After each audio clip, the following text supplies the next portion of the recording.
Have you noticed how much attention words get?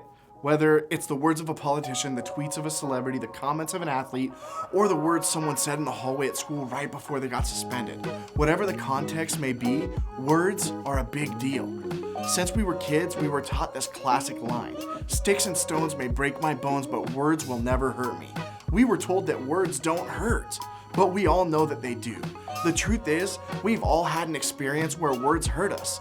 There's no way around it. We could all tell a story of a time when words were said, maybe in a joking way, maybe in an argument, and they stuck with us, and it shaped the way that we see and think about ourselves. It may be true that words can't physically harm you, but the emotional hurt they cause can be just as bad. And isn't it true that there's more going on than just the words being spoken? There's body language, there's tone, there's the dig behind the words. There's an intent to hurt or cut down. It's never just about the words. And most of us have people we look up to or have used derogatory or hurtful speech. So we think it gives us permission to do the same thing. But in the process, we discover that our words actually shape the way we think and feel about other people. Get this, words really are powerful. We've experienced it in our personal lives, and we've also seen it in the world around us. Words have hurt a lot of feelings. Words have ruined reputation. Words have destroyed opportunities. Words have ended relationships, and in devastating ways, words have caused people to actually believe that their lives are worthless. Words have started conflicts among entire countries. Words have the potential to do a lot of damage. Believe it or not, this isn't just something that we're dealing with in current times. Sure, technology and media have made our words louder, and in some ways more powerful, but words have always had the ability to cause harm. We're gonna look at a passage today that's from a letter written by a guy named James, who happened to be the brother of Jesus. Even though all the books and letters of the Bible make up one large body of work, the more you read them, the more you discover that each book and letter has a different feel. You just start to see how each writer's personality shines through. And that is definitely true in the book of James. You read the book, you get the feeling that he just kind of tells it like it is. He doesn't try to sugarcoat anything. He's a straight shooter. He's about as honest and straightforward as you can get. And in the passage we're looking at today, he talks honesty about the power of words. He starts by saying this: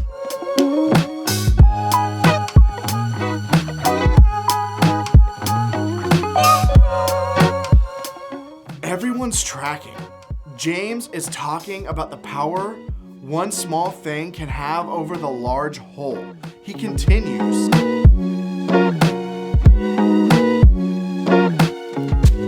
See what I mean? James doesn't hold back. Sometimes I think James could have been a little gentler, but oh well. James is not saying that your tongue is evil. James is saying that your tongue is powerful, which means that your words are powerful. Just like a rudder to a ship, words steer the directions of our lives. They take us somewhere, and if we're not careful, they'll take us somewhere that we don't want to go. And we get that our words are powerful, but does James give us any good news? Is there any hope for what we should do about it? Well, not really.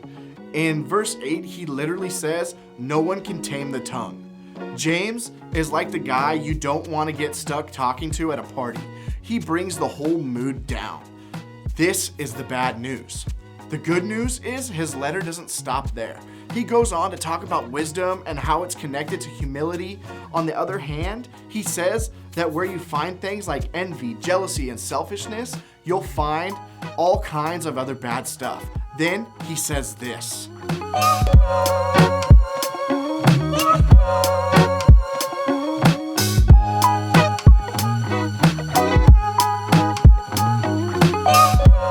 James is basically saying that when we only look for ourselves, things don't go well.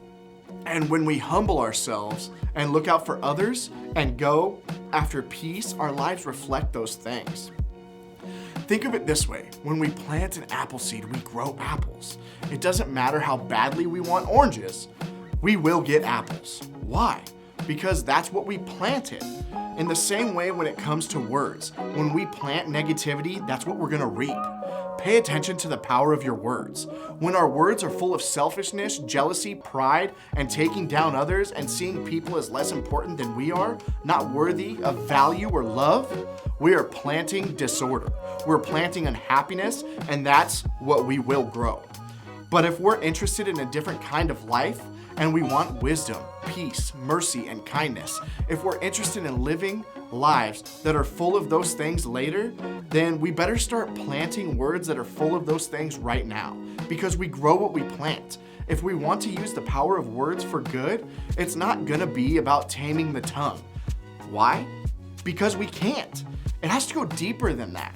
Using our words for good comes from seeing others as good, and then choosing humility and kindness, choosing to see others as people who were made in God's image and worthy of respect, honor, and value. When we see people this way, we plant kindness and grow kindness, and it shows up in the words we speak about to one another. If we want to grow something different, we have to plant something different. We can't just expect to start using our words for good if we're still planting the view of others as disrespectful and dishonorable. If we want our words to be used as a power for good, we need to change what we plant. We need to plant a view of others that is living and loving and shows others that we are for them. We need to pay attention to the power of our own words. So how do we do this? Think about the person or groups of people that you're most likely to have harsh words with, whether it's in a joking way or in a hurtful way.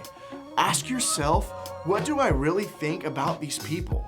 What is it about them that makes me think it's okay for me to talk about them the way that I do? What can I do to change that and start seeing them in a kind and loving way? Then, practically, pay attention to your words. Take a look at the last 10 texts, DMs, or words that you put out loud. Ask yourself, was that what I wanted? Was it helpful or hurtful? Did I plant words that would help me grow into the person I want to be? If not, could I have said something that would grow kindness and honor instead? Would silence have been a better decision? When you look at your words, what do they communicate about your planting and what you're growing? Think about tools you have access to that will help you guard your words. Here's a few ideas to get you started. When getting a text that frustrates you, don't respond right away. Ask yourself, does this situation need more words? Buy yourself time to think. Get in the habit of planting encouraging words that build others up. The tongue is pretty powerful.